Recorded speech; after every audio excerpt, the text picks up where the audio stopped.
Good morning. Convening our Monday, March 16th, 2026 Public Safety Committee hearing. It is 9 a.m., conference room 411.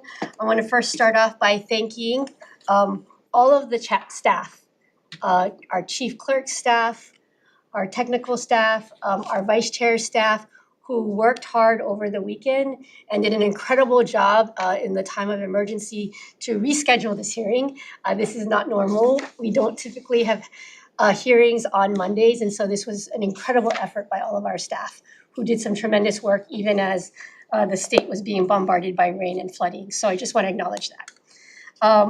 I also want to just say that, I really appreciate that the public had chimed in. There was a lot of concern out there that there was something amiss, but in these kinds of situations, I did confer with the chief clerk, and the resubmission of testimony is something that has become procedure in our practice here in the House. So I also want to thank the public who quickly mobilized and responded and was able, I hope, to resubmit the testimony that had been submitted previously for the Friday hearing. I really appreciate that the public has stayed engaged in this, and I really appreciate the fact that we can do this virtually in some ways, and that there was a lot of word that was out there, that got out there, so that the public could stay involved. So I do want to thank the public as well. So on that note, let's get started. First up, we have Senate Bill 2138 relating to the Hawaii National Guard State Tuition Assistance Program. First up, we have testimony in support of representatives from the Department of Defense.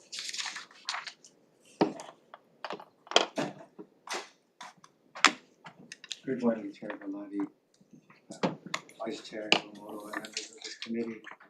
I'm Colonel Nathan Tiao, the Acting Chief of Staff of the Army National Guard.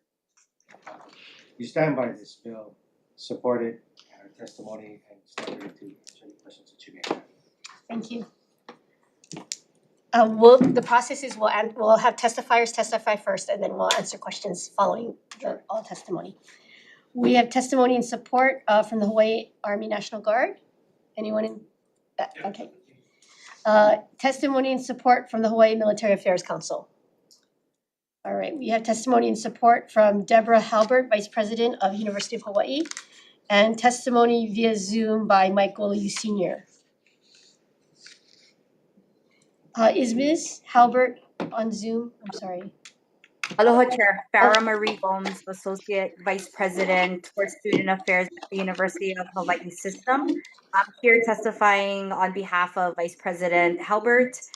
We have submitted written testimony in support of Senate Bill 2138, and we appreciate the opportunity to provide testimony and are here to answer any questions that you have. At this time, we will stand by our testimony. Mahalo. Thank you. We have testimony from individual Michael Goliu Sr. Any other testifiers in the room? Any other testifiers via Zoom? Members, any questions? Excuse me. Can you come to this? Can you please come to? I submitted written testimony. Can I still say something now? Yes, and this is for Senate Bill 2138. Ma'am, this is for Senate Bill 2138 related to. Oh, I'm sorry. Okay. Okay. Thank you. Any other testifiers in the room for Senate Bill 2138? Any other testifiers on Zoom for Senate Bill 2138? Seeing none, members, questions? Question. Representative Shimizu. DOD. Thank you for being here.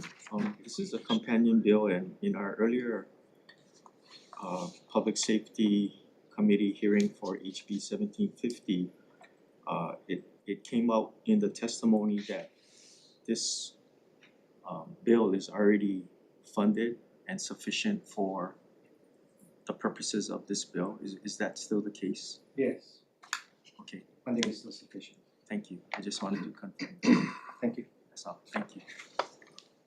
Thank you. Any other questions? Representative Shimizu, thank you for asking my question. All right.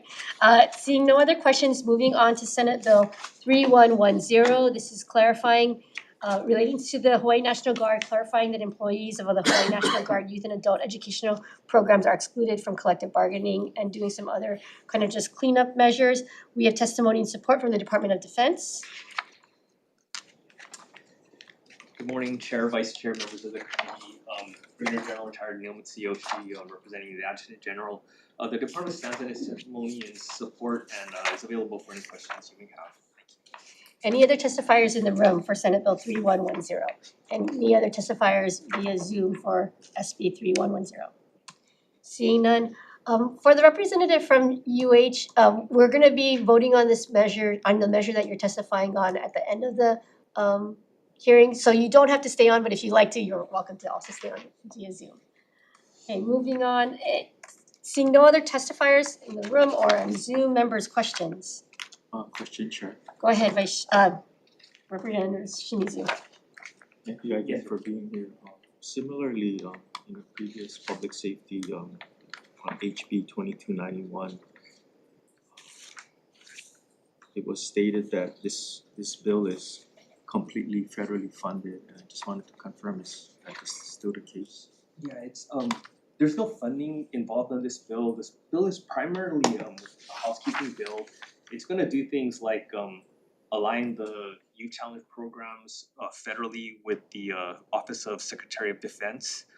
It'll also help do things like support the consolidation of positions under a single program ID. It'll help with like hiring and the pay structure for the like personnel in the Youth Challenge Academy, that we have to follow certain DODI and National Guard Bureau policies. So there's no funding requirement, purely just to really update the current law to account for all of the new programs now that are under what we call civil military.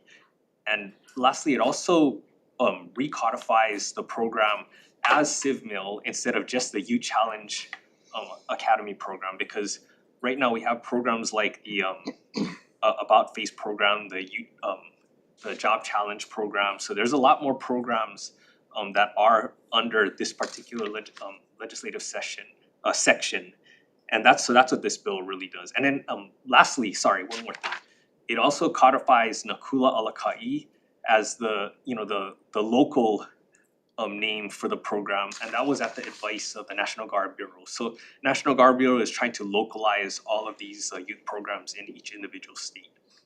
Chair, can I ask a follow-up? Yes, go ahead. So all the things that you just mentioned, would they be things that you're doing right now, or you Yes. would have to do that? They're things that we're actually doing right now. Sometimes because of the way the law is written, it's a little challenging, and so this law will make it a lot easier, but no additional funding. Alright, that's great. Yeah, thank you. Thank you. Any other questions? Seeing none, members, moving on to Senate Bill 3109 relating to the Hawaii Emergency Management Agency. This has to do with establishing the administrator of HIEMA as deputy director and making other changes consistent with that, as well as placing him on the salary or the position on the salary commission. Testimony and support from Department of Defense. Go ahead. The department chair, vice chair, members of the committee, Brigadier General Neil Mitsuyoshi with representing the Adjutant General. The department stands on its testimony in support and available for any questions. Thank you. Any other testifiers in the room? Any other testifiers via Zoom? Seeing none, members' questions? Seeing none. Okay, moving on to Senate Bill 3082 relating to military families. This is relating to authorizing an eligible employee to take family leave for qualifying military exigency under state law. We have testimony and support from U.S. Defense State Liaison Office. I believe she presented via Zoom last time, so I think the testimony remains the same, members. Testimony and support from Department of Labor and Industrial Relations.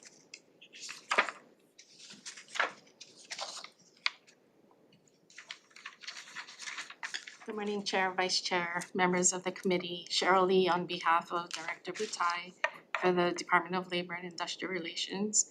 We stand on our written testimony and support and will be here for any questions. Thank you. Thank you. Testimony and support from Military and Community Relations Office. Dubek. Good morning, Chair, Vice Chair, members of the committee. John Green, the Deputy Director for Military and Community Relations Office. We stand on our written testimony and support and available to answer questions. Thank you. Also testimony and support from Lori Moore of same office. I'm sorry, excuse me, scratch that. Testimony and support from Johnny May Perry, individual. Testimony and support from Mike Golubu Senior. Support any other testifiers in the room? Any other testifiers via Zoom? Seeing none. Members, questions? Did you raise your hand? Is this for Senate Bill I think you just read her name. 3082?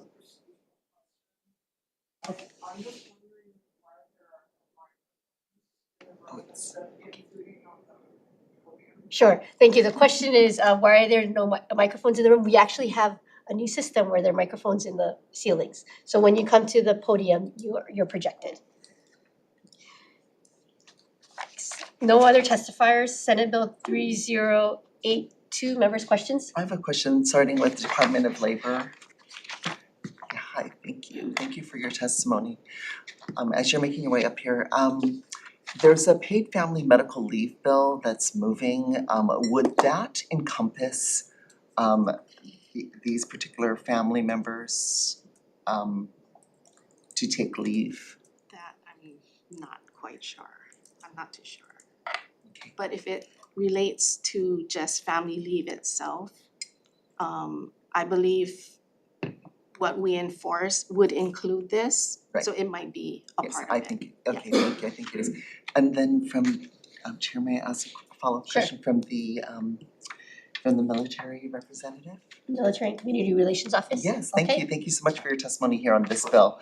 The earlier bill I mentioned, I'm sorry I asked my staff for the actual bill number, but the paid family medical leave bill that is moving, I believe it was introduced by Chair Sayama. Have you taken a look at that bill? And I have not seen that bill. okay, so you haven't testified in support I would of only that. know that this isn't for medical situations under this It's, bill? yeah, both family, it's the paid family and medical leave bill. And I understand that it would encompass this, but okay, thank you. No, thank you. Okay, any other questions? All right, seeing none, members, moving on to Senate Bill 3240 relating to Military and Community Relations Office. This would appropriate funds to our Department of Business, Economic Development and Tourism through the Military and Community Relations Office to strengthen intergovernmental coordination for military and defense activities. We have testimony first in support from the Military and Community Relations Office, DJ. Thank you, Chair, Vice Chair, members of the committee. Again, John Green, Deputy Director for Military and Community Relations Office. We stand on our testimony in support of the bill and available to answer questions. Thank you. We have testimony in support from Chamber of Commerce. Chair, Vice Chair.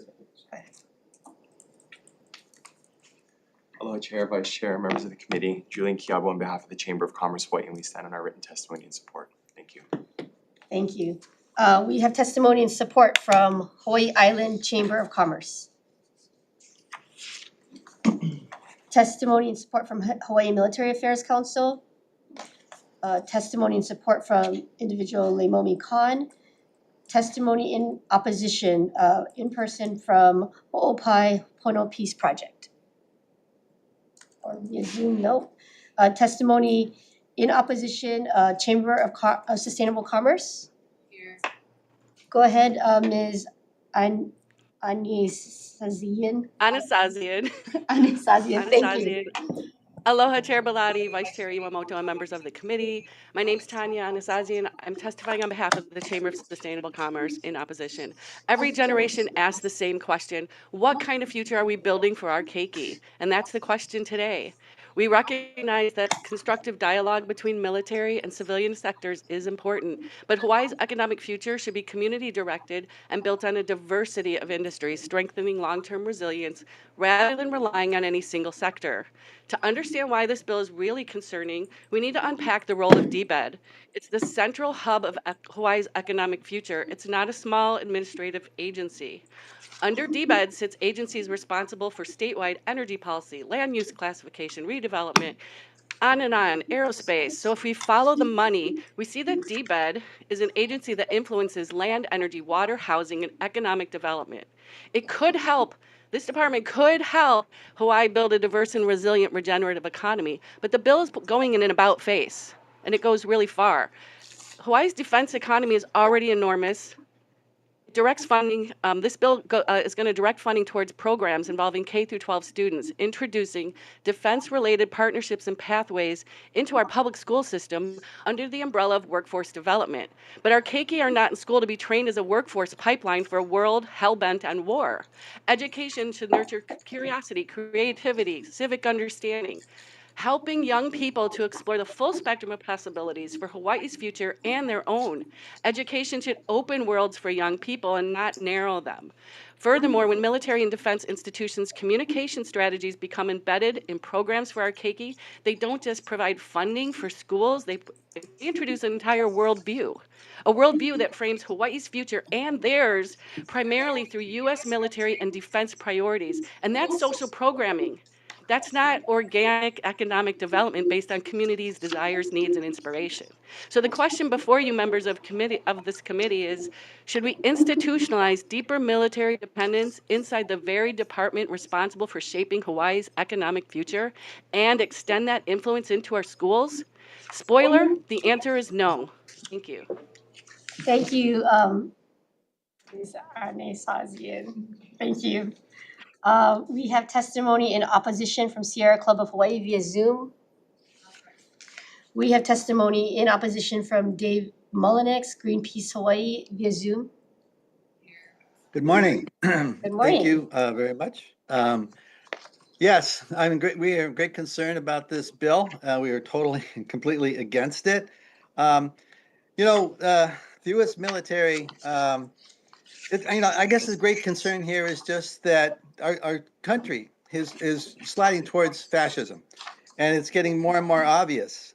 We have a president who I'm sorry, I'm just so upset about this. We had a president who kidnapped the president of a foreign country. Mr. Mullinex, I'm sorry, please stay on point with the bill. Well, I am. My point here is that this bill reminds me so much of fascism, because that's how the Nazis in World War II, they had youth camps training their kids into their culture. I'm sorry. And so this is going after children as early as kindergarten to indoctrinate them into the U.S. military. The U.S. military has more money than God. They have $1.42 trillion that they have to spend. They just wasted $93 billion on just frivolous stuff. If they'd used that $93 billion and cleaned up Red Hill, that would have been a great idea. But they are not focused on providing the right kind of jobs for our kids here in Hawaii. So $1.3 million would be greatly used to help us get more nurses, doctors, and those are the people that we need here, and teachers. If we're going to build careers here in Hawaii, we need to build careers for the youth that is going to actually help the needs of Hawaii. Anyway, so the whole idea of giving more money to the military, who has $640 million that they spend on advertising recruitment. They have 47 recruitment centers right here in the state of Hawaii. 47 recruitment centers here in Hawaii. So this is a waste of money, and it's just really upsetting to me that this whole idea that fascism, you slide into it, you don't get there suddenly. And this is a very great concern, not just to us here in Hawaii, but nationally. So thank you very much. I hope you have a very good day. Please kill this bill. Don't be taken in by, Thank you, Mr. Mullinex. Thank you. I hope you stay dry there on, I think you might be on Yes. Hawaii Island. Thank you. Yes. We have testimony in opposition from Hawaiian Acres Community Association, Aaron Truitt. Testimony in opposition of Hulipak, Maki Morinoi. Testimony in opposition from Hawaii Reef and Ocean Coalition and Climate Protectors Hawaii, Ted Bolin. Testimony in opposition from Aloha Lokahi Association, Sylvia Dolena. Members, we have testimony in opposition from a number of groups, and I'm not going to read through all of them. Is there any other group representative here in the room that would like to testify? Is there any other group representatives online or via Zoom who would like to testify? Okay, I'm gonna go through our Zoom testifiers. We have testimony in opposition from Lico Martin, individual via Zoom. Not present. Christina Holt, individual in opposition via Zoom. Present. Go ahead, Ms. Holt. Thank you, Chair. I stand on my written testimony in strong opposition of SB 3240 and want to use this time to speak directly to a few arguments I've heard being made in favor of this bill. But first, I want to acknowledge everyone who had to resubmit testimony today because they were not told their original submission wouldn't count. If this is standard procedure, the bare minimum we can do is send an email to let people know rather than relying on community to spread the word ourselves. That's not a big ask. That is basic respect for the people who took time out of their lives to participate in this process. The people this bill affects the most, working families, people with jobs, and kids and lives, are the same people who can least afford to jump through extra hoops to have their voices heard. Now, one argument that I've heard for this bill from representatives and senators is workforce development. But if we genuinely want to develop Hawaii's workforce, we can fund the Department of Education directly. We do not need to hand the Pentagon a propaganda office to justify education. The fact that this bill exists instead of that one tells you exactly whose interest this bill serves, and it is not our kids. The argument that local families need this pipeline or the military will just import workers sounds pragmatic, but it leaves out the most important thing. As the adults in the room, it is our deepest responsibility to make sure that our kids grow up into a world that does not ask them to sacrifice their lives, minds, and bodies fighting rich people's wars. This pipeline targets public schools, which targets kids and families with the fewest options. That is not opportunity, that is recruitment and entrapment. This bill was quiet at first because not that many people knew about it, but the more people heard, the harder they came out against it, and that's what happens when people understand what is actually being asked of them, and that is what results in the over 400 pages of testimony you've received today. War is a losing issue. This one that we are currently in started unpopular and is only getting more so. Choosing to fund the war machine right now with our next generation is a choice that will follow everyone who makes it to the ends of their careers. We have long memories and we're only getting louder. The 2029 lease renegotiations are coming, and Hawaii deserves to enter that conversation with leverage, not increased dependency. The only acceptable outcome today is complete and total referral. You must stop this bill dead in its tracks right here, right now. Thank you. Thank you, Ms. Holt. I wanna, before I move on to the next testifier, I do wanna let the public know that any member of the public who would subscribe to hearing notice for these committees would have been automatically emailed the notice of the rescheduling, and so then would have been informed. Additionally, anyone who had been using the legislator's bill tracking list service feature on our website would have also received notices when these bills were rescheduled or scheduled, canceled, or rescheduled. I will take that feedback, Ms. Holt, that maybe there should be some feature where we can have individuals who had submitted testimony via the online submission process were also informed. I do not know actually the answer to that question of whether or not they were informed, but I will say that again, given the circumstances, our staff did incredibly. Hey, I'm next. Get out. Sorry. Okay, I just want to explain to the public that our staff did some incredibly fast work on Thursday and Friday. So I really do want to take that feedback back. We can improve our procedures certainly, but I do think that the community was informed to the best of to the tools that were provided by our system as it now exists. So thank you, Ms. Holt, for the feedback. We have testimony via Zoom in opposition from Sherry Pollock.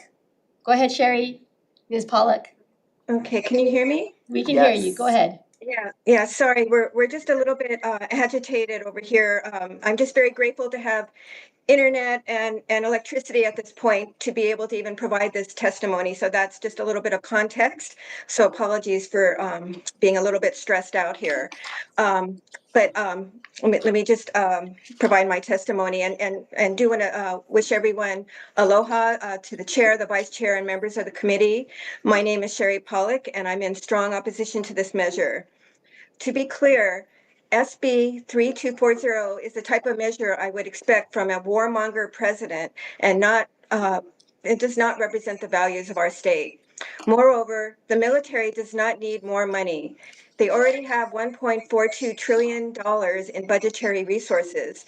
In fact, a watchdog group recently revealed that the Pentagon, in 1 month, spent $6.9 trillion on lobster tails, $2 million on Alaskan king crab, and $15.1 million on ribeye steak. I urge everyone on the committee to Google Lobstergate to find out more on how the Pentagon is spending our hard-earned tax dollars. There's a famous quote that says, "Those who cannot remember the past are condemned to repeat it." With that in mind, I would like to alert the committee that this measure is right out of a Nazi Germany playbook during Hitler's rise to power. We do not want our education system used to indoctrinate our keiki, which is essentially what this measure would try to do. These plans that include children, especially kindergartners, are disgraceful. Bottom line, the military has more than $1 trillion to play with. They don't need any more of our money. Let's use what's left of our tax dollars to fund real economic opportunities that actually benefit our communities. I urge you to vote no on this shameful measure. Mahalo. Thank you, Ms. Pollock. We have testimony in opposition from individual Derek Silva on Zoom. Not present. Jackie Keefe, individual on Zoom in opposition. Go ahead, Ms. Keefe. Aloha, good morning, Chair, Vice Chair, members of the committee. I do want to stand on my written testimony. I want to kako'o some of the testimony that was shared by my fellow opposition and just kind of highlight the irony of the fact that this committee is called the Committee on Public Safety and Military Affairs. And to me, it's really radiating irony in this moment. We are very much less safe because of military actions, and we very much should be focused on putting our tax dollars in places where they are really needed. We here over on Maui are really suffering from this storm. There's only more to come, and we have roads crumbling. We have a lot of infrastructure that needs fixed, and if we're not going to put it, as Tina said, directly into the Department of Education, then I would urge for it to be put into actually fixing infrastructure. And if we're going to focus on putting this money with DBET, then maybe we should focus on growing our reforestation as well as similar efforts, because we are really suffering, and we really need to make sure that our money is being spent in a responsible way that truly does make us safer. So mahalo for your time. I'll yield back. Thank you. We have testimony in opposition from individual Ms. Heilani Sonoda Pale on Zoom. Okay. We have numerous testifiers in opposition, individuals, members, you see that in your packet. Do we have anyone else in the room who would like to testify? Ma'am, did you want to testify on this bill? This is Senate Bill 3240. Can you come to the podium, share your name with us, and then provide your testimony? I'm a little ambivalent about testifying right now because I don't understand, are you skipping all the rest of the 80 or 100? We're not skipping. Opposition testimonies that I read before I wrote my own? We're not skipping. Members have all of this testimony in opposition in front of us.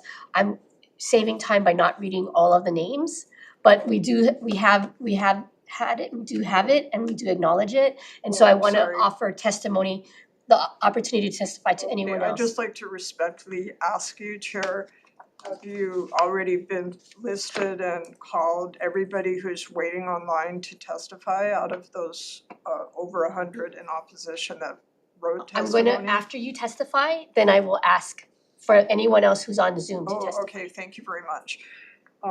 My name is Ellen Sofio. I'm a family practice physician.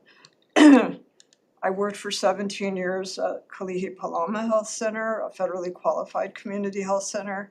And after that, since then, I've worked for over 15 years in the Wahiawa Ahupua'a, Wheeler and Schofield. Because of my training in Michigan, where I began to realize that there was a connection between contaminants in the water and public health. When I went out to Wahua, I immediately started finding out what was in the water. And I suspect that not only are there agricultural chemicals, including glyphosate and many others, and chemicals from the military bases in the water out there, but also depleted uranium from its use by the military in the 1960s in what were called Davy Crockett, I forget the exact name, but they were basically grenades. So, you know, Red Hill is just the tip of a larger iceberg of the public health consequences that have been immensely disastrous for this state and its citizens for many, many decades.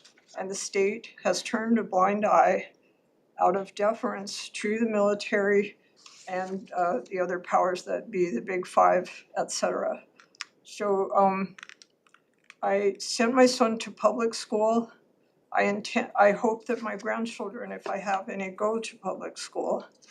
And the very idea of having kids from kindergarten, probably you know, with the most vulnerable being harmed the most, like, you know, the Hawaiian population, which has already been devastated by the inroads of the imperialist United States.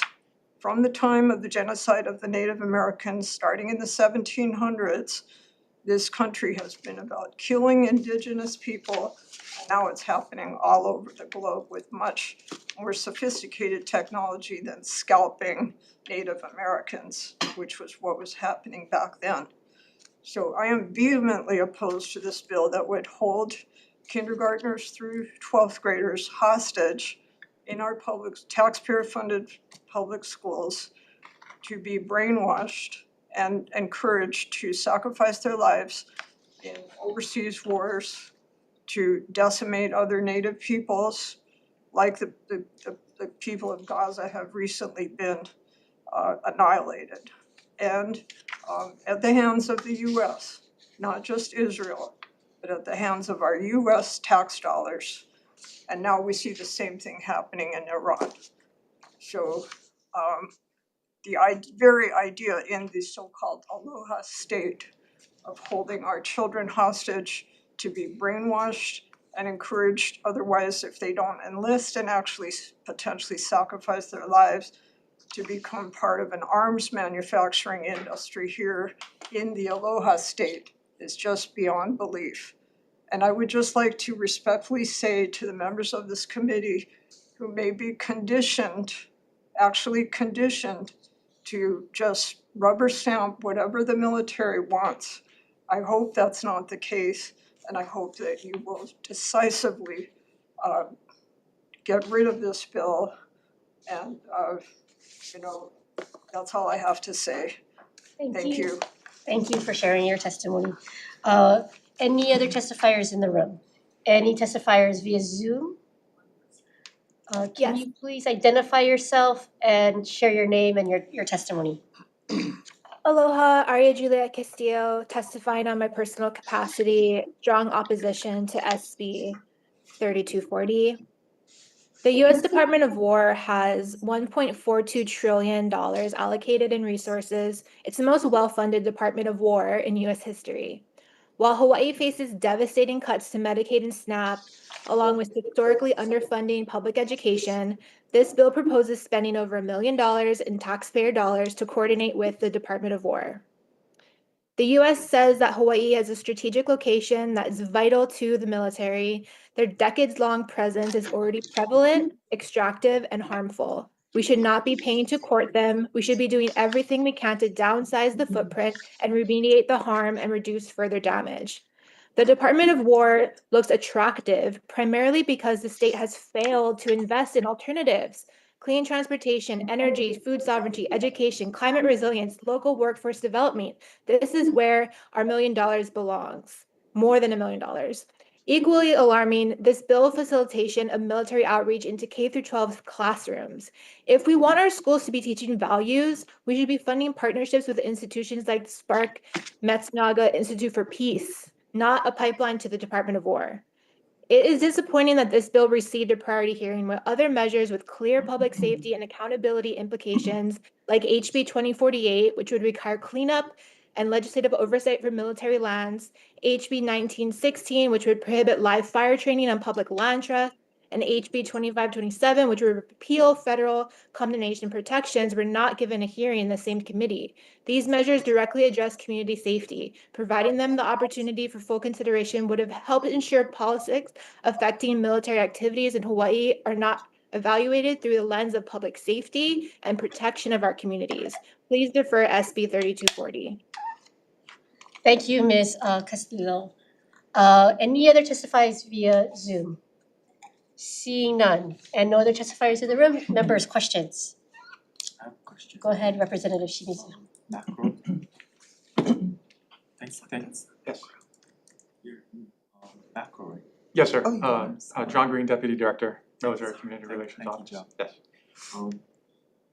You know, my understanding of this bill is whatever money is eventually appropriated does not go directly to the military, but it goes to your committee, which, excuse me, your committee, right? Our office. Your office to accomplish some of the things that are written in the bill. My question would be, you guys were established, was it 2025? 2024. 2024, okay. And from the start, I know you had to do a lot of startup. Do you have like a list of what your office has accomplished as far as this purpose of your office? Yes, we have. And we'll be happy to share with you, I mean, everything that we've done. We have an annual report that we have that lists our accomplishments. We've worked just high level with the Hawaii Community Development Agency on securing intergovernmental support agreement with the Navy for $16 million for Kalailoa's electrical infrastructure. We worked with the Department of Law Enforcement on cyber security for critical infrastructure as that relates to both public sector and the Department of Defense installations to share critical infrastructure. We worked with the Department of Education on public schools on military installations, trying to basically remodel existing schools that are on military installations that serve both military dependents and non-military dependents. In addition to, a host of other things that we've worked on from our office. Be able to forward that report? Absolutely. Committee. Chair, can I get a follow-up question? Yes, go ahead. So, with this additional funding, do you folks have like a plan of what additional Yes. try to accomplish? Yes. So I think what a lot of the testimony focuses on is that education piece, the workforce development piece. This bill also provides assistance to local businesses.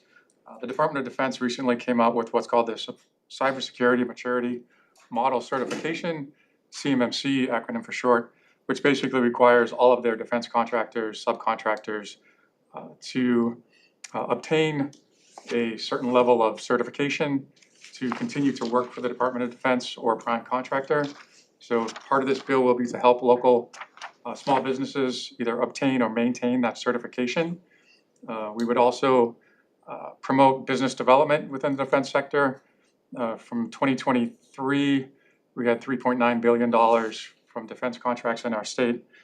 That rose to $5.5 billion in 2024. But what we're seeing is a unfortunate decline in local businesses. Less than 50% of those awarded contracts go to local businesses, and that has declined over time. So we want to make sure that our local businesses continue to be active within the defense sector of our economy. So if it's not going to local businesses, it's going to outside entities? That's correct. Interstate? That's correct. I'll defer for now, thank you, Chair. Okay, thank you. Any other questions? Yes, for the military, is the military here? The Department of Defense, No. did they just not testify? They did on not this? testify on this. Mm. I have a question for the Chamber of Commerce of Hawaii. Thank you. What is the difference between the Chamber of Commerce of Hawaii and the Military Affairs Council? The Military Affairs Council is within the umbrella of the chamber. It's a separate office.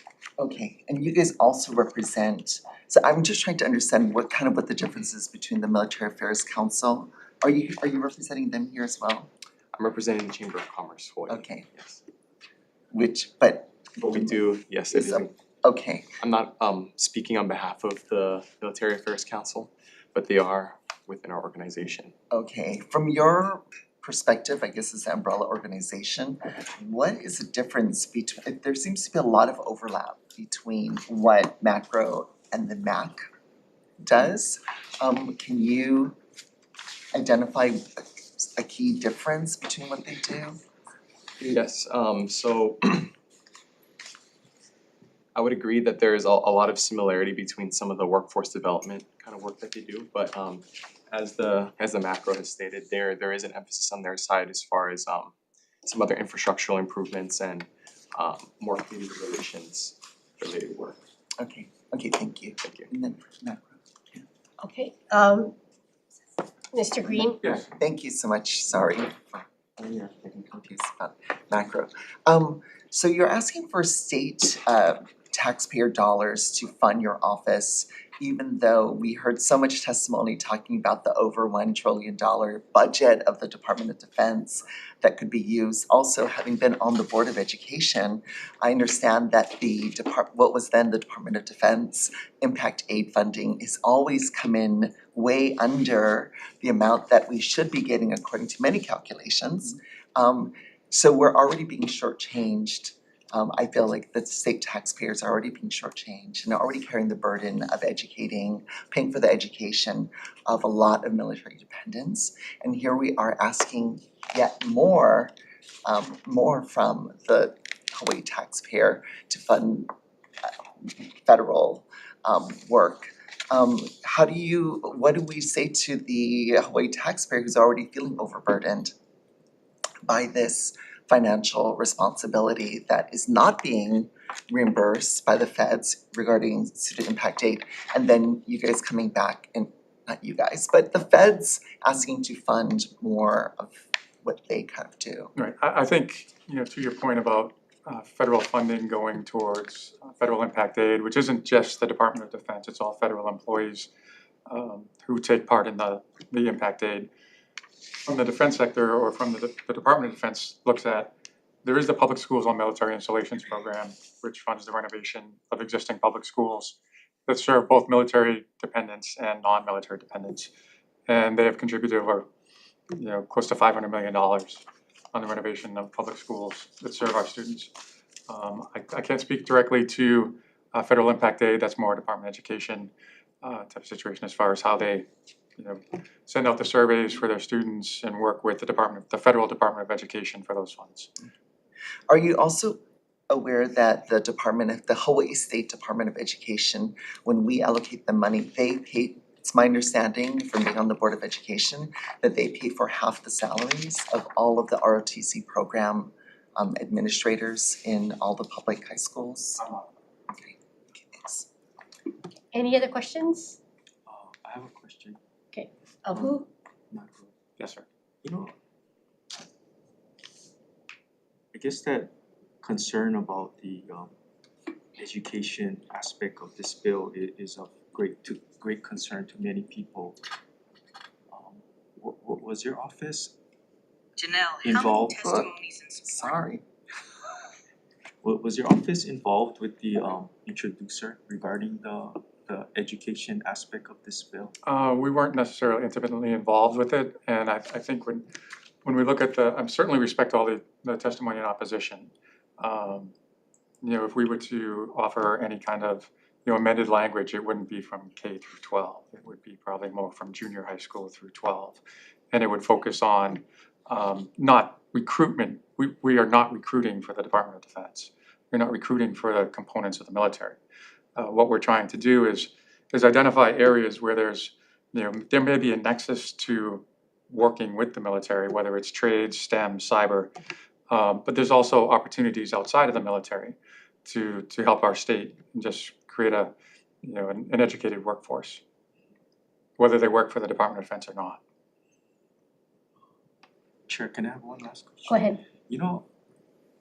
Last session, I introduced a resolution that was heard in this committee, and it was establishing a work group with the head of our state and the head of the military to work together to see how the state could benefit from the military's presence and their resources, which are significant. And I guess that would be my desire is you folks have an existing footprint. There's no question about that. And how can the state maximize that benefit for our regular people here, whether it's accessing parks or sports recreation, housing. I would actually say that's part of the mission of our office, is to find that a mutual benefit between the components, the installations, and the broader community, and how we can, find areas where there is that community benefit piece that, we have to acknowledge that there's a significant military presence here. But how do we find that community benefit that relates to that military presence? Okay, thank you, Chair. Hold on, Mr. Green. Any other questions?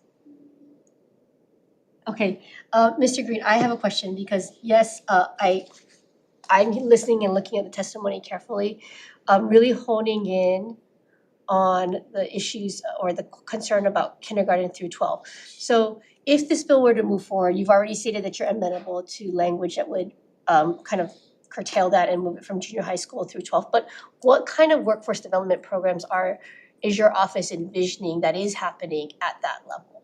We would probably envision, when we talk about cybersecurity, information technology, STEM, trades. We have advanced manufacturing increasing in our state that has a dual use purpose to it, both from a military perspective and from an industrial perspective that's not military related. But we would be interested in kind of pursuing those features, like whether it's cyber camps or STEM camps or trade camps, whether those students work for defense contractors or not. It's just that we want to ensure that we have a very capable workforce. And this is not about ROTC recruitment No, or anything? No, it is not. Okay. That helps. Can I have a follow-up question? Thank you, Mr. Green, with Chamber of Commerce. So I think the difference between Chamber of Commerce and then MAC is a group of kind of advisors, right, within the different industry sectors. And my understanding has been that some of the workforce development is to kind of, again, like what Mr. Green said, cultivate this place where there's could be shared innovation, shared strategies. Can you speak to what the school workforce development opportunities are? Because I think the MAC is the one that's kind of working in this space, right, with DOE and looking for partnerships. Partnerships as far as for workforce development. Yes, I mean, as far as the MAC goes, my understanding is that the MAC and the MACO similarly share some of the workforce development aspects of a lot of the different functions that support the military. I'm sorry, could you repeat your question one more time? I was saying, okay, this is not fair because you're not actually from the MAC. Because what I want to emphasize and understand is that the shared partnership is to assist with workforce development, whether or not it's in the military or not. Because we have a shortage of cybersecurity technicians. So, they may be getting training and it might be a program that is supporting, military related efforts. But it's also just about a shared partnership so that we can work in these areas where we need a lot of people. And what is also I'm very interested in is the chamber is very keen on making sure that we can become a manufacturing space beyond just the military aspects of it, which is critical to our economy. Is that an accurate kind of explanation of it? Yes, through the MAC operates several programs that kind of help with that manufacturing and workforce development. As far as the MAC and the macro go, I think they serve similar purposes. As mentioned, the military spend in the community is increasing, the presence is increasing, and I appreciate the work of the macro in trying to be a better public partner as far as their presence within the economy and the community. Okay, thank you. I get just one last comment, and I know I'm actually like trying to utilize your expertise. Again, this manufacturing, if Hawaii can build up this sector, and then we don't have to rely upon uncertain supply chains in the future, because we can have some degree of manufacturing here based upon all these kinds of maker technology we now have. Like, that is something that is important to our state and to our economic development. Isn't that the case? Yes, of course, and there are companies that lie outside of the military that again support the military, and that's where that kind of training is very accessible, from starting at like a high school age through college, providing that kind of workforce pathway and security that can then go off into industry should people choose. Okay, thank you. Thank you. Any other questions? No? I have a question. Okay. Actually, it's a Follow-up question, and then we'll. thank you. Perhaps maybe it's for the physician. Since you mentioned how many testimonies there were, would you be surprised to know that there were 286 testimonies in opposition? Does that sound right? Oh, okay. Did that surprise you? Because you mentioned 100. I've been struggling because of the storm. Right. I had to go to a coffee shop to submit my own testimony. Sorry about At that time, I think there were over 100. Okay. So I believe, yeah. Increased since then. 286. Thank you. Okay, thank you very much. Thank you, Representative Iwamoto. I will also acknowledge that staff passed out 6 additional testimonies in opposition as you were sitting here, so we do want to acknowledge that. All right, great conversation. Members, any other questions? Seeing none, we do have quorum. Why don't we take a brief recess to see if we can alert other members? Otherwise, we will take a 2-minute recess. 2-minute recess.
Good morning. Reconvening our 9 a.m. Public Safety Committee hearing. Today is March 16th, 2026.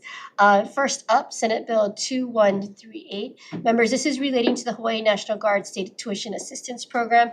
Chair's recommendation is to defect this with a defective date, as that is the proper, the normal procedures of our chamber, and this hopefully will move along.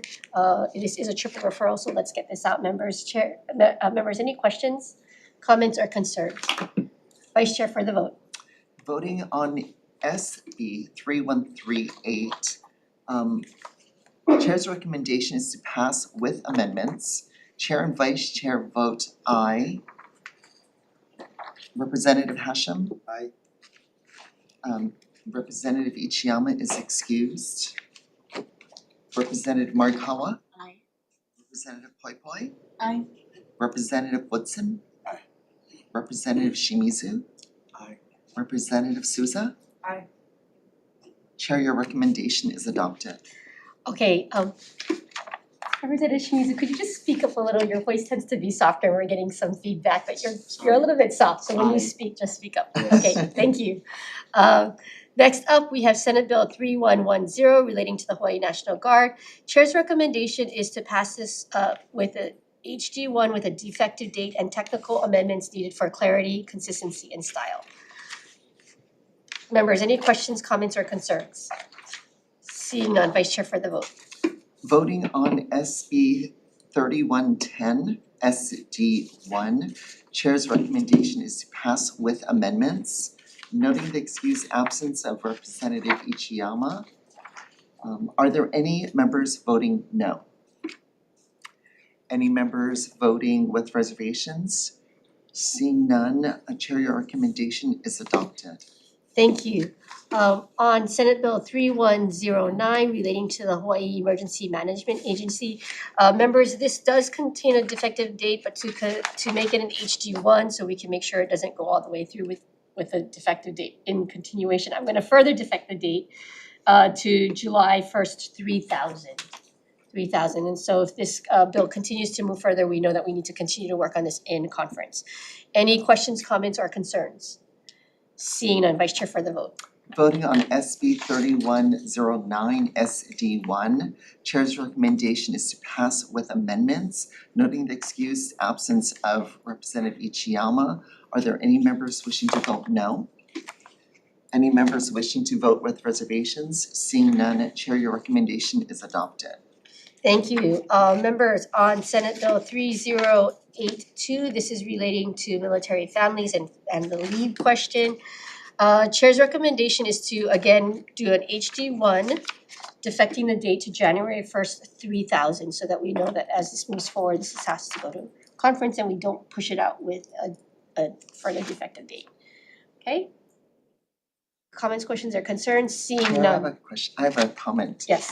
I'll be voting with reservations. I support paid family and medical leave for all workers. So that's the reason why I support this bill. However, I do have reservations about singling out a specific group because I just feel like it's a part of labor moving together, united is really important, and not certain people getting ahead and getting certain benefits, leaving others behind. So for that reason, I'll be voting with reservations. Okay, I respect that. I would rebut a little bit, but I would just say that this is actually just aligning them so that they actually fit within our program. And so this is not actually providing additional extra.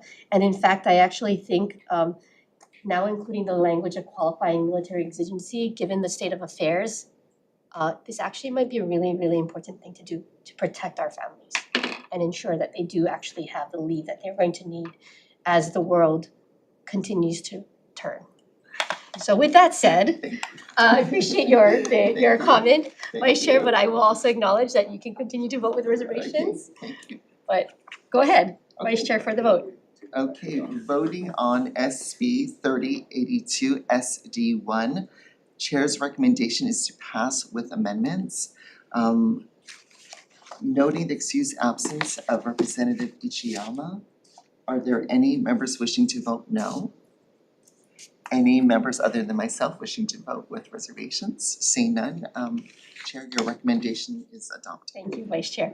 Members, on SB 3240, we've received a lot of testimony, we've heard a lot of conversations. Chair's recommendation is going to defer this to decision-making for Wednesday at our, I'm going to put it at 11 a.m. Wednesday, 11 a.m.